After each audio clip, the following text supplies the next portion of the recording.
Good afternoon, friends! In this video, we will cover the hottest topic, optimizing settings and reducing render time. This was one of the most difficult videos to make because the preparation time was really long. We conducted tests on several scenes. We made more than 20 different combinations of settings to find out what critically affects the rendering time and what does not. I'll tell you exactly how the lighting calculation algorithm works and what we can personally change without a significant loss of quality in the video. Out of all 20 tests, I've identified 6 main points that have undergone significant changes. Let's talk about them further. There are a lot of cliched recommendations on the internet to reduce rendering time. Increasing the noise and reducing the size of textures, exporting high polygon models to a proxy, reducing certain values in the settings, and so on. But I decided to test it myself to see if it works. And the results were not that obvious. I was guided by the following parameters. The picture quality should not be significantly changed, and I set the noise level for all tests to 3.6%, which is the most optimal for a high-quality smooth picture. The size of all images is the same, 2500 pixels on the wider side. I performed tests on different scenes but found one the most difficult and time-consuming to render due to the large number of metal, mirrored surfaces and dark designs. I put everything in a table and saved all the screenshots. I'll add the test results with explanations to the tutorial and attach an archive of all the images with screenshots below the video. We're going to performance and finally we'll change the settings because few people talk about them. Let's look at the global illumination lighting calculation algorithms. Analyze all the parameters of the performance setting and what each of them affects.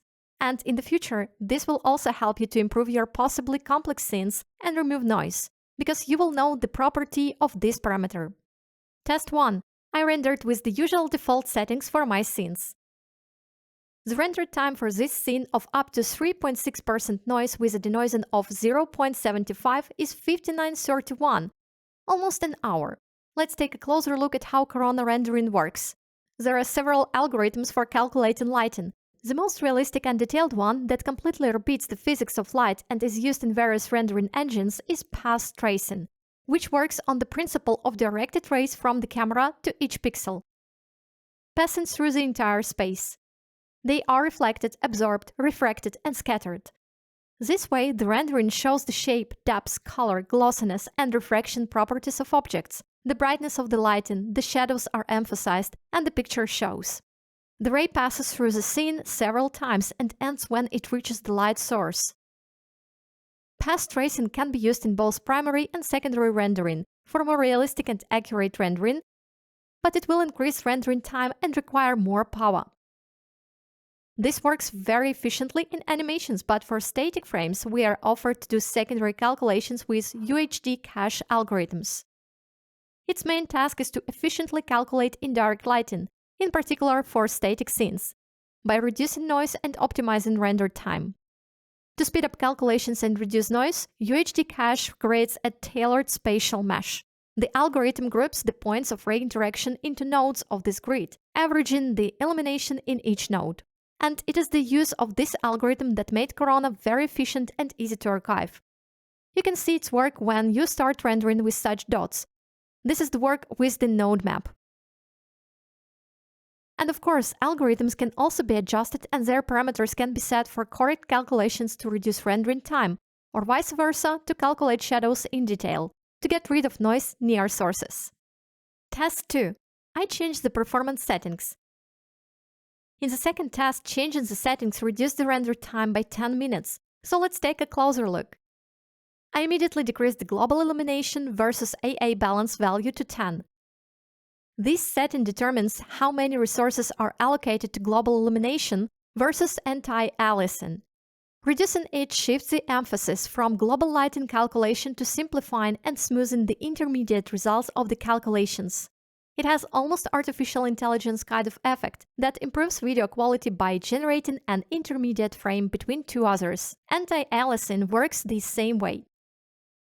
I also reduced the max sample intensity parameter, which limits the brightness of light and reduces noise near light sources.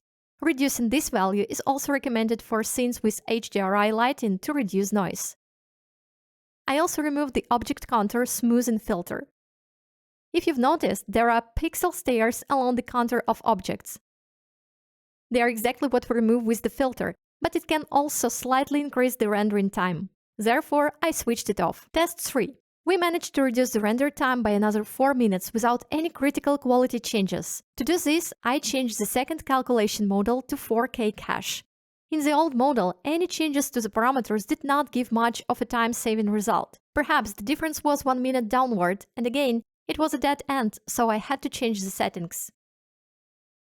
4K cache is an experimental calculation algorithm that further optimizes rendering. It got its name for a reason. It was designed specifically for high-resolution renders of 4000 pixels and more, and finds the optimal balance between quality and speed.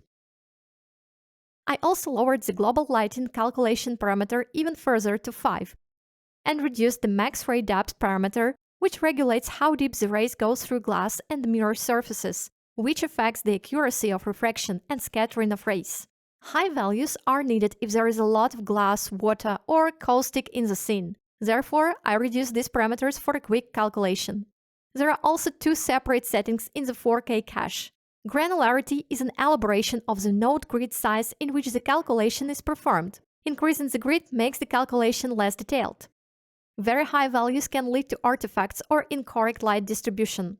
Quality, the coefficient between the elaborating of the calculation and the rendering speed. Lowering this parameter can reduce the render time. Correcting this value significantly reduced the rendering time. Visually, some pictures did not become significantly worse, but there are changes in certain parts of the scene, for example in the half shade, due to the reduced detail of the calculation. And on test 4, global changes in lighting began. I optimized the scene according to the recommendations and added high polygonal models to the proxy: sofa, curtains, decor.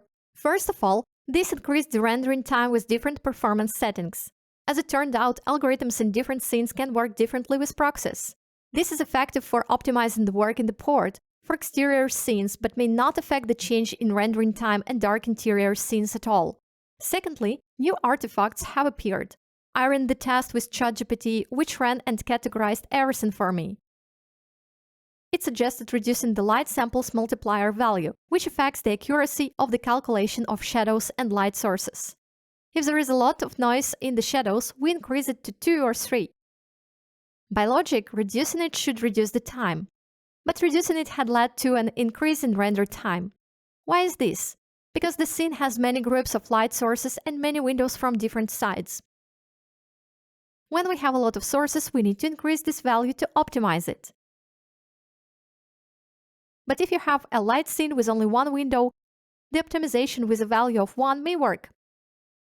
So I did a test without a proxy with the values of test 3, and the render time returned to 50 minutes. Next is test 5 with the most appropriate values and the shortest render time, 42 minutes. What did I do here? First, I decreased the quality and increased the displacement screen size parameter, which controls how little the geometry is divided for displacement depending on its visible size on the screen. Increasing this parameter slightly worsens the extrusion pattern, but not critically. The quality of the picture remains the same. However, there is a lot of displacement in various materials here. In test 6, I returned the UHD cache but reduced the calculation accuracy. The rendering time shortened, but an artifact appeared. Therefore, I don't recommend using less than 0.8 to 1. I increased this value in animations to get rid of flickering and flashing on the render. I set it to around 2. It increases the accuracy of calculations and enhances animation quality. And when I ran more than 20 tests, I decided to apply it to another scene, a simpler one. With the usual values, the final image took 26 minutes to render. And then I applied the optimized settings. In certain areas, the shadows became a little lighter, but the picture quality remained high.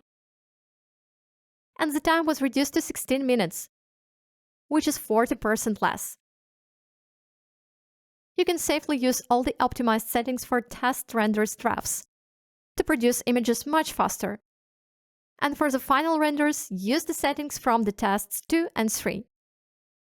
If it was interesting for you, send some love in the comments. See you in the next video. Bye bye!